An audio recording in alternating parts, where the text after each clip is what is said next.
So here we are. This is the India slideshow. This is part 5. Not sure how many parts there are going to be, but we had just left Varanasi, where we were at the cremation sites, and we arrived at the place that we were going to stay in Jaipur. And so we arrived at this small place, and it was, to get to it was, typical India was just very chaotic to get to. And we went down this dark alley, and there were dogs, in the alley, and there were ruts, and it wasn't paved or anything. And all of a sudden you come out at the other end of this alley, and there's just this cute little bed and breakfast. It was like 3 stories high, had a lot of character to it. So, it just is that continual part of that thing that I noticed all the time, which was you're surrounded by chaos, and yet there were these little pockets of places that were quite peaceful. So here's the bathroom of our place in the first night in Jaipur. And we were going to stay here 3 nights, but plans had to change, and I'll talk about that as we get closer. But when we walked into our room, and the place had so much character. You entered on the main floor, and they welcomed you. They had a little reception area, and that was actually where the family lived.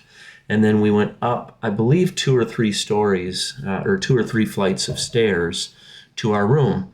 And when we walked in the room, it was not like the picture on the website that I booked the room. It was probably 8 foot wide maximum. So here's the bathroom. So from left to right was probably 8 foot wide. And then the entire room was perhaps, 20, maybe 22 feet long. And if that, I guess I would have to kind of think of the math. It might be even more like 18 to 20 feet long and about 8 feet wide. So here's the bathroom, and you'll notice it's got a bucket and a squeegee. We did finally figure out what the bucket was there for, because a lot of the showers in India, the water really comes out of the main faucet, but perhaps not the shower. And because they don't use a lot of shower curtains and stuff, or if they do have glass, there's usually an opening at the bottom. Sometimes the water splashes over, the little ridge that you can see on the bottom there. So that's why the buckets were there. And so here is from the bathroom door looking into our room, or the bedroom area, which this was pretty much it. And then on the other side of those curtains was the little entrance area that we came in. And those are the brown doors that I've been telling people about that did not lock. So really interesting to kind of walk into a place that you're not familiar with, and these 2 brown doors open, and you walk in, and there's no lock. There's no way to secure the door. And so anyway, this was where we stayed the first night. So I should have probably taken the pictures a little bit earlier when when we hadn't messed up the bed yet. But so here we are, and I really liked the walls. The walls were painted. It had these designs, and the lights had these interesting the sconces. I think that's what you call them, but the lights had all of these tiles that they were made from. So just a lot of character. Now this is the door to the right of the bathroom, and this door did have a lock on it. So this door did have a padlock on it, but it really was irrelevant to have that door locked when 10 or 12 feet down on the other wall you had the brown door that you could not secure. And so this had a lock to it, and there's a little bit wider view of the room. There's the door right there. So this door, you were able to secure with a lock, and then they had a latch. The other door not. And the lock was really cool. So of course I had to take a picture of this. So I don't think they gave us a key to this lock. I don't know what good it would have done. But there's maybe that is the key right there. Actually, now that I think of it, I'll bet that that's the key right there. But this was the Jaipur Haveli Bed and Breakfast. So this was owned by a family. It was a couple of older individuals with I believe it was their 2 sons, And then I believe they had some grandkids living there as well. And this is part of Hindu tradition that I knew going into India, where it's interesting because what happens in India is the kids are staying with the parents, and then when the kids marry, it is often the parents that go find another place to live, and they leave the newly, their newly married son and daughter-in-law, or I don't know if it's also their newly married daughter and son-in-law, but they leave them the house and they actually live in the house. But this was more of a business, like a family business. So I think that they probably, well, I know that they all lived there. So, and then near the front of the room was this interesting little, there were two blue doors, and all it was, they called it like a reading room. And all it was this small mattress that was maybe, it was like 8 foot wide, but it was maybe 4 foot in depth. And so it was 8 feet wide from left to right. And they just kind of told us, that's an area you can lay down and read. I thought, oh, that's kind of an interesting room. I like the stained glass and these little window shutters and pillows. So the room had a lot of character to it. Here's just another angle in the reading room that had another window. So, you have a lock on this particular door, but not on that brown door. And I want to say that maybe we took these pictures the following morning. So maybe we had already stayed here overnight. I don't remember exactly. But what happened at night is, number one, we couldn't lock these brown doors that you see on the right. And there were a lot of dog fights that we could hear in the distance. The owner or the family, one of the family members of this bed and breakfast, they also had a large dog. So when we would hear dog fights off in the distance, their large dog would get worked up and want to, announce that he was there and this is his space. And that was quite loud because right outside of our room, there was like this courtyard, this inner courtyard that was really common in some of the places that we stayed. There seemed to always be this courtyard, this little courtyard that all of the rooms faced in on, and that kind of allowed you to escape, from the chaos of the main streets, which were usually a block away from these beds and breakfasts that we stayed at. So we did stay here for the first night, but it was late at the first night. The temperatures had gotten down to the low to mid 40s. The heater above the door, which I think that if I can show you, the heater above the door, which looked like it was just kind of a register type heater. There you can see a piece of it right there. We finally found the remote to work it, but it would only stay on for about 20 minutes, and then it would turn off. So we'd be trying to sleep, and we'd be waking up by dogs and so on and so forth. And it was pretty early in the morning that I had texted our hosts and just said, hey, we have to make some other plans, so we'll be checking out early, and we would be glad to pay for our stay. They were very generous and only charged us for the one night. But it was in those early morning hours that I found myself, number one, thinking, if we go into town, we're going to have to leave our stuff in an unlocked room. And not only in India, about the only thing I had to be concerned about in India was petty theft, was somebody getting into the luggage and maybe stealing our stuff. There was really no sense of violence. There was no sense of, organized crime, anything like that. And whether or not that existed or not, I can't say because I just don't know. But, the only thing we really felt like we had to be on guard against is, leaving our stuff unsupervised and having somebody steal it. But interestingly enough, you also had to be concerned about animals getting into your stuff. So early in the morning, before I decided to book another hotel, I thought, my goodness, the doors are going to be unlocked. The windows are the two window, I guess the two window doors were also quite loose. And there are occasionally monkeys that you see going across the rooftops, and monkeys can really get into things, we were told. And then, of course, we have dogs. And I just had this vision of us not enjoying ourselves in India because I would be concerned about monkeys or petty thieves getting into our luggage. So we did decide to book another place to stay. But this is this was really a cool place, and it's just unfortunately we didn't feel secure enough to stay there 2 more nights. I felt like it's important to get rest on a vacation like this where you're having all of these experiences. But here's looking down from our balcony into this courtyard that I talked about, so you can see 2 or 3 other rooms on this wall right here. And here's another view of the courtyard. Just so much character. I could have stayed at this place and just walked around and taken photos of doors and windows, the colors. Really enjoyed this place, and would have loved it if the room would have locked.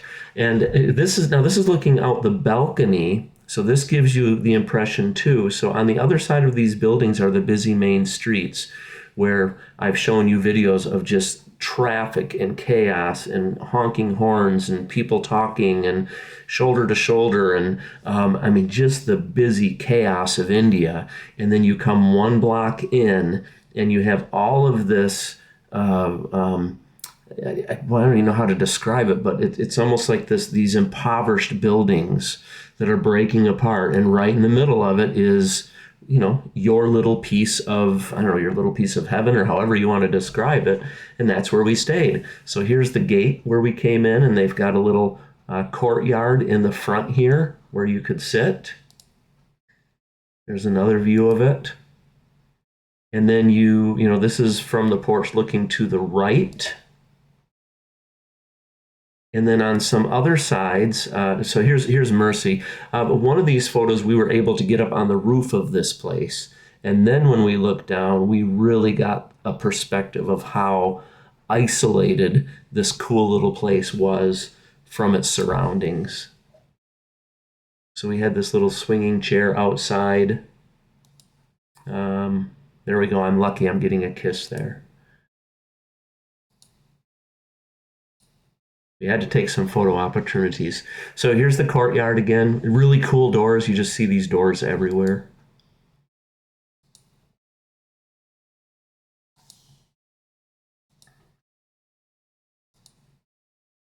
I know I'm going through quickly, but I don't want to take too long.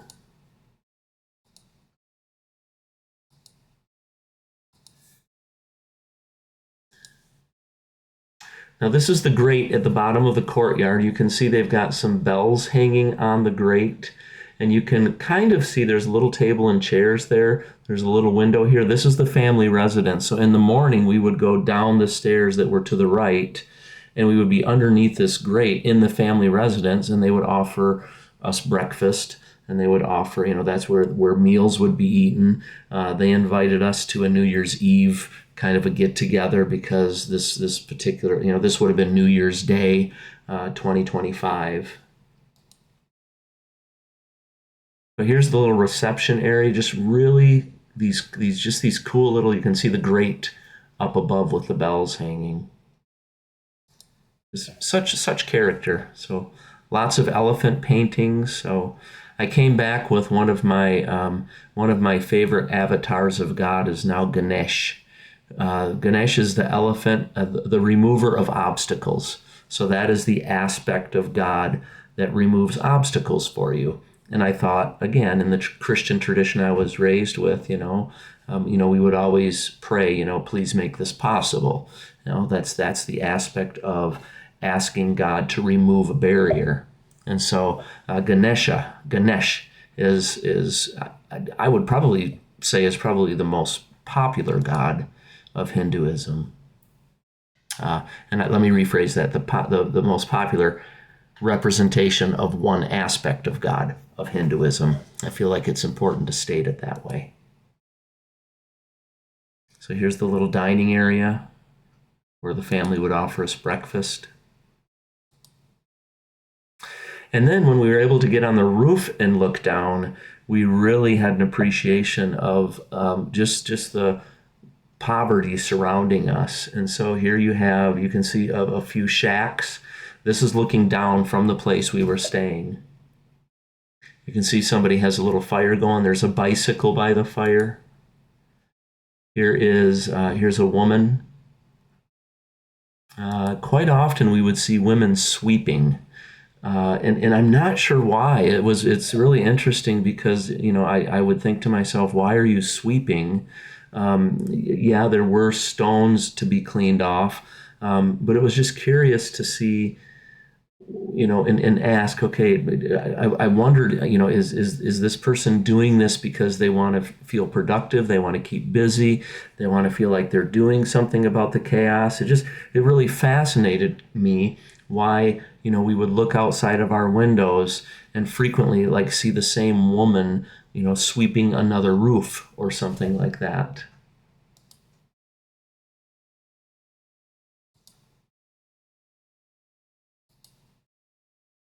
So there's Mercy on the roof taking a picture. And this is the front view. So this is, if I remember correctly, we would have come in at night and not seen this completely. So this is the front view, and this of course is what was on, I think it was booking.com or something like that I found these places. And it just looked really cool from this angle. And of course, on booking.com you had no idea that you would be hearing dog fights, and you'd have to go down an alley to get to it and things like that. But that seemed to be just the way that you did things in India to get to these little, like I said, these little places of heaven where it was just at peace, and it was just separated from the chaos. So we're going into town now, and I should tell you at this point, I have booked a Marriott hotel in Jaipur, and that is where we're starting to head, because I could not see Mercy and I enjoying our time in India if we had to worry about our stuff. And here we have arrived, and we get room 752 at the Jaipur Marriott. Absolutely beautiful hotel. You'd think we were, right back in the States, staying at, the JW Marriott downtown or something. So it was really nice to kind of get a break. So I've got some pictures here. Here's like a courtyard area, and then there were still some Christmas decorations up and stars.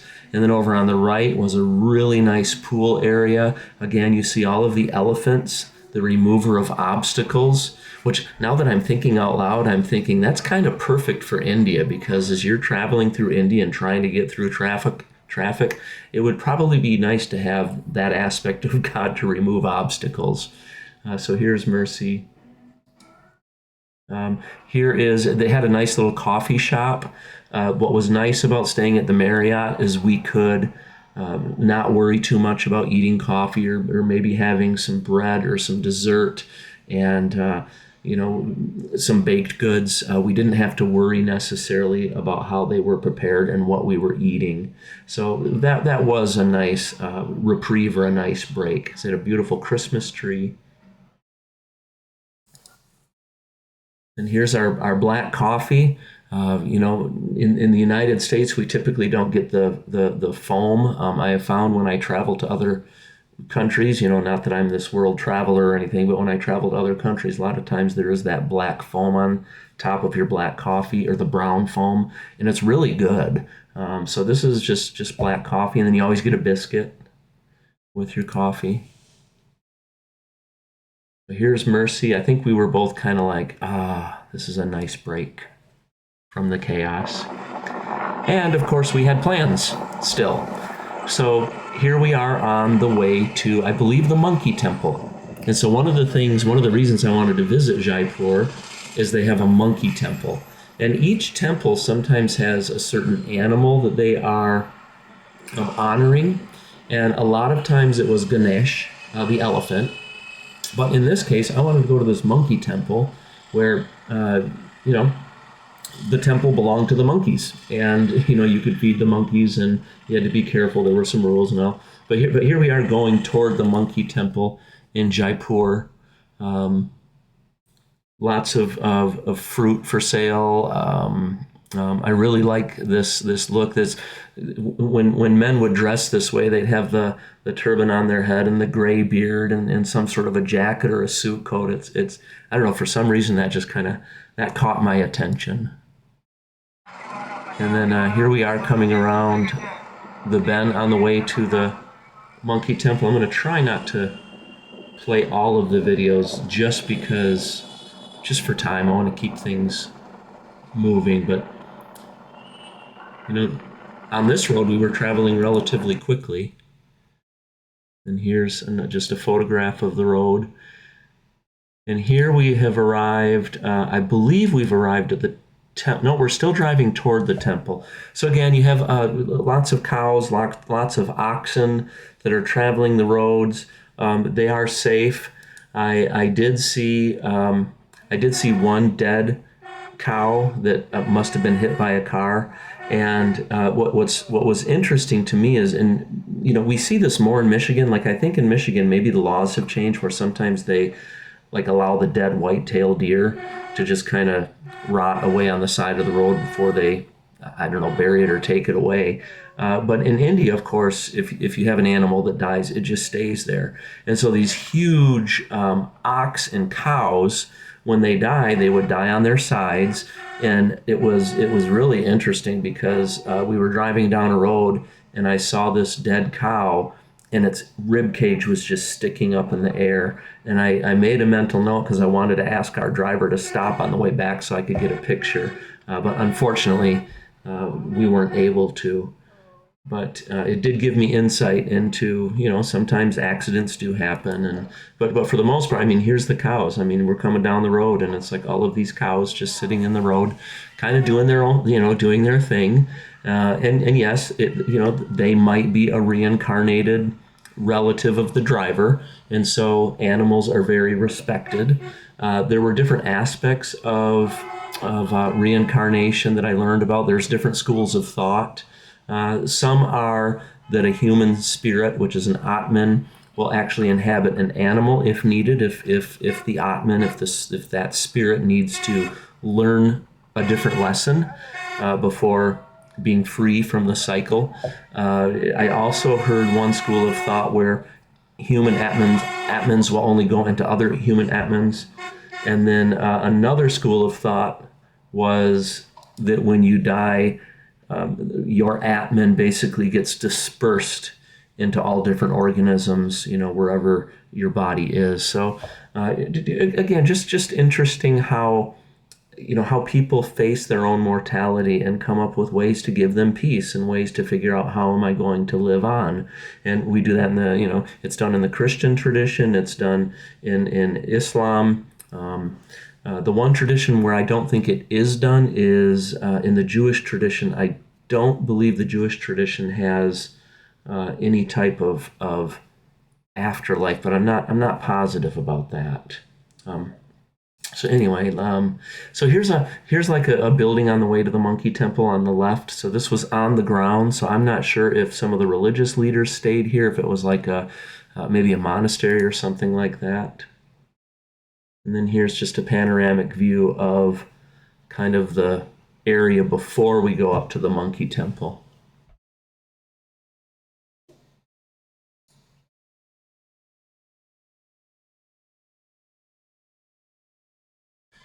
We're sitting right in the middle of these mountains. I wouldn't call them large mountains, but it was a nice change of scenery. So lots of baby monkeys, and I found it very, again, I like to read into things and look for deeper meanings and things. It was interesting because the baby monkeys would ride on the back of these female monkeys, and the mama monkeys will say, we're just like battle torn. Like they had bites in their ears, they had scars, some of them had sores, some of them had ears that, they were obviously in a fight. And it's just that interesting chaos and that interesting, the yin yang, right? It's like you have the chaos and you have the stuff that is just not pleasant to look at, and yet life just continues. And I don't know, that's what I kind of appreciate about images like the monkeys that we saw. So here's the kind of the courtyard area heading up to the temple.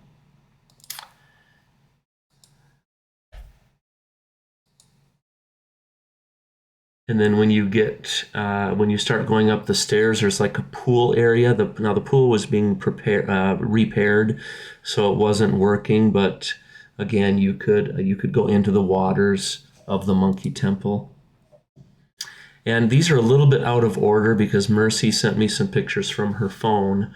But here we are. When we went to the monkey temple, we found, I'm going to say the word priest because I can't recall and I'm not sure what the different religious figures are. But there was a little temple area, and the Hindu people are very, they want to bless you. They want to put their blessing on you. And so Mercy and I did take some time to go into one of these little temple areas where we took some water and put it on different statues, and of course a lot of the symbolism was lost on me, and I want to learn more about it. And then they take red and orange, probably something from a flower, and put it on your forehead. And then we have these marigolds that are real flowers that they put around us, and then the priest blesses us. And it's just I don't know, I don't know I don't know if I can sit around and make sense of it theologically or whatever, but I know you felt welcomed and you felt valued, and you felt, you just had these feelings that this was a good thing that was happening. You had this sense. So here we are with our red and orange foreheads and our marigolds. And of course, this is back at the hotel. So I believe I have some pictures later on in the slideshow that Mercy sent me that were more pictures of the monkey temple. So many pictures I took with my big camera, so I don't have those downloaded yet.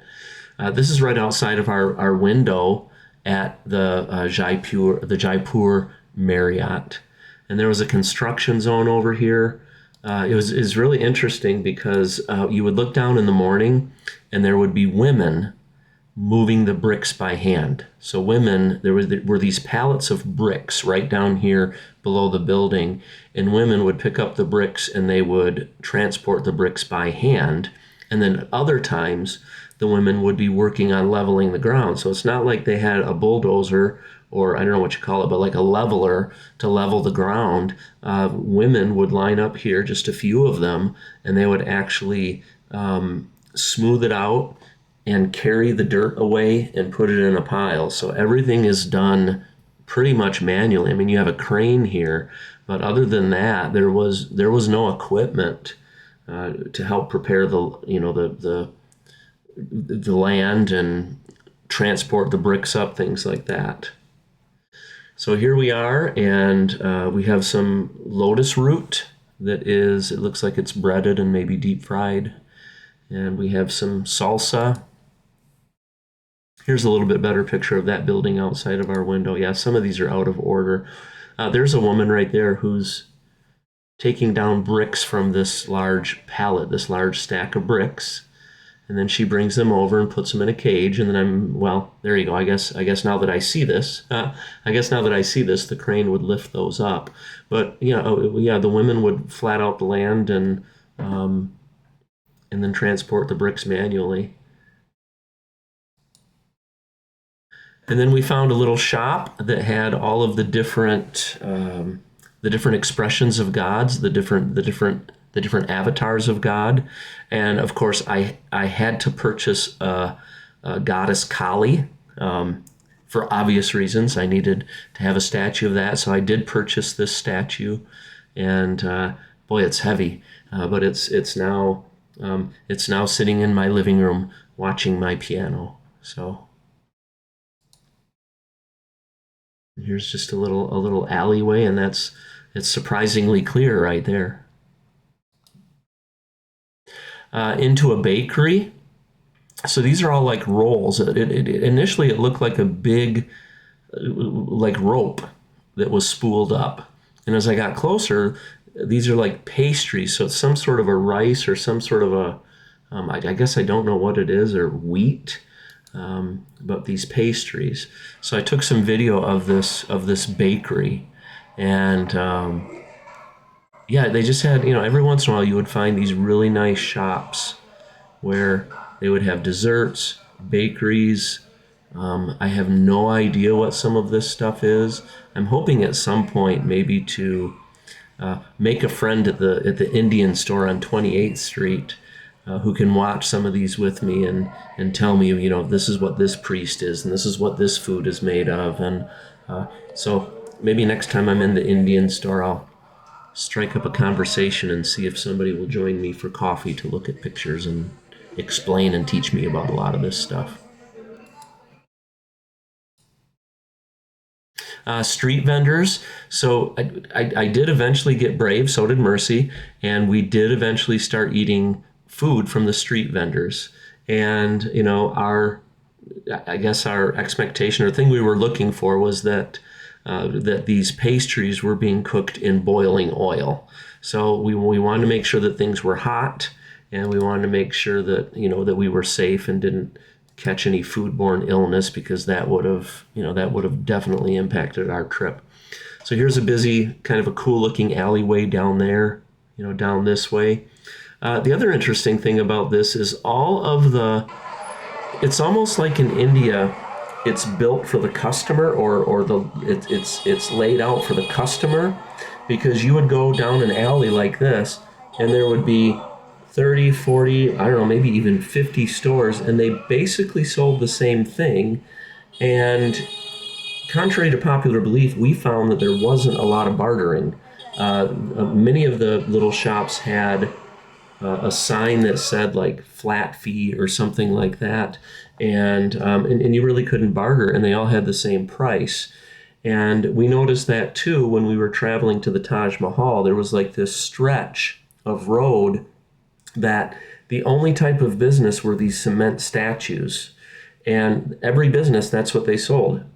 So it was like probably a mile or two or several kilometers, and all of the businesses in that particular area were for cement or concrete building materials.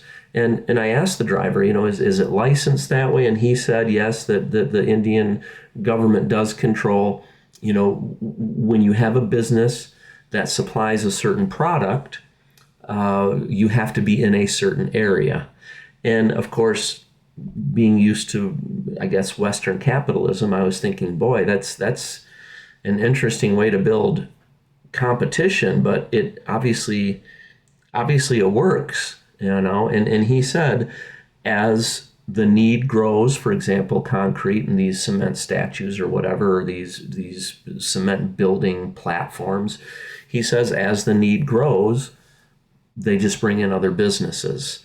And so just a different model, a different economic model, I guess. So here is the first meal that I purchased in India from a street vendor. And you can see the hot oil. And the only thing was, when he served the food, he would touch it with his hands. And he would actually reach, he had a little spatula to turn the pastries, which had like this potato and pea filling, and with probably some curry or some cilantro. It was really good. But he would touch it with his hands, and I kept saying, no, don't touch it, just give it to me right out of the oil. But eventually he, I don't think he was understanding what I was trying to do, and I didn't want to be too offensive. And I thought, well, it's been in hot oil. I think it's safe. And the other thing we did is we made sure that the food was not garnished with fresh cilantro or things like that. So here we are getting our meal. Those are like little little balls of vegetable that they deep fry. They're very good. So and this is very typical too. The number of motorcycles, and of course the traffic and the sound.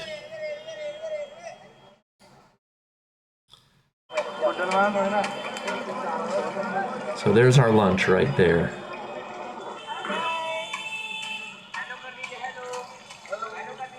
And Mercy is always very complimentary. Oh, that looks delicious. Thank you. So she really knows how to interact with people.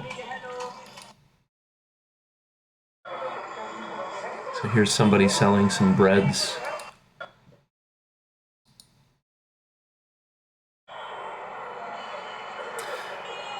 Then I wanted to buy some shirts.